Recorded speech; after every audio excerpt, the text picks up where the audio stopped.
Hello kids! My name is Shara and I'm here to tell you all about the color red.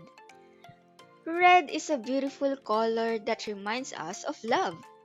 It's bring warmth and energy that have a strong impact to us. Did you know that red is also the color of many things in us? Like the ribbon and dress.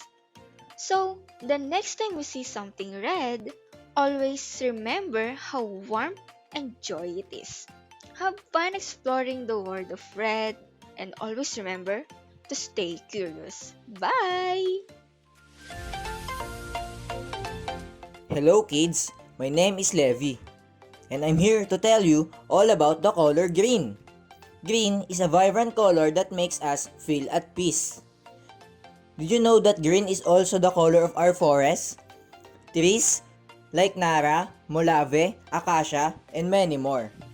So, the next time you see something green, remember how calm the nature is. Have fun venturing the world of green. Good luck!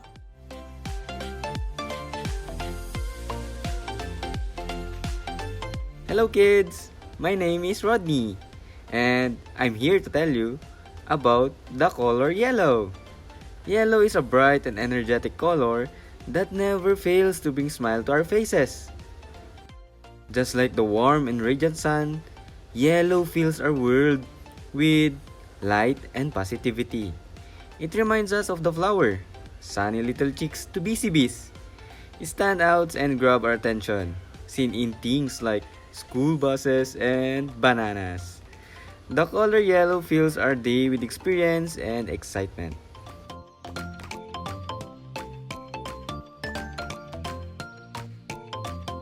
Hello kids, my name is Wylin and I'm here to tell you all about the color blue.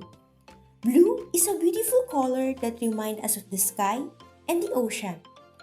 It's a calm and peaceful color that makes us feel relaxed.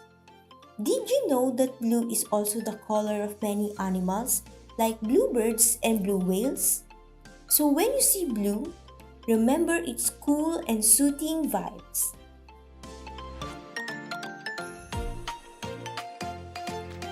Hello kids, my name is Shello and I'm here to tell you all about the color orange. Orange is a bright color that reminds us of the fruit orange. It's a bright color that makes us feel happy. Did you know that orange is also the color of many animals like tiger and cat? So, the next time you see something orange, remember how bright it is.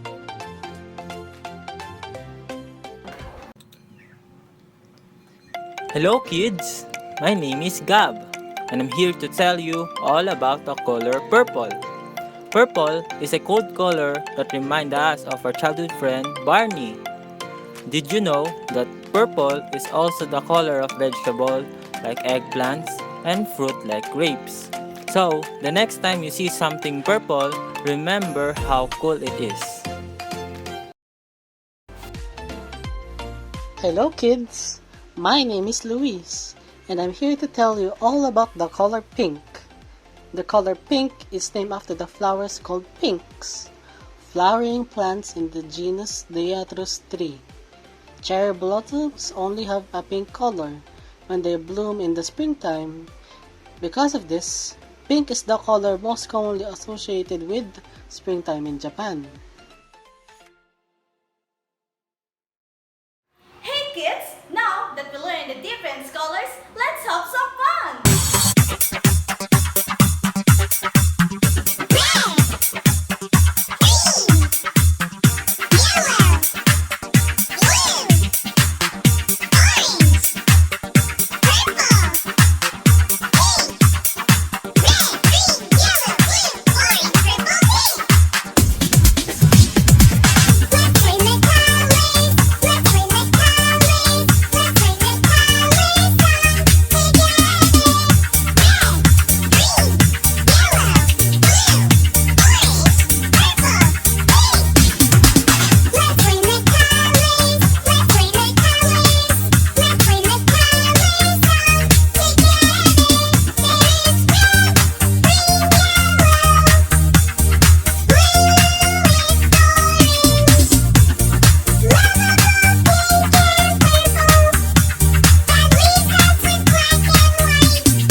our work vibrant and exciting. See you in our next lesson!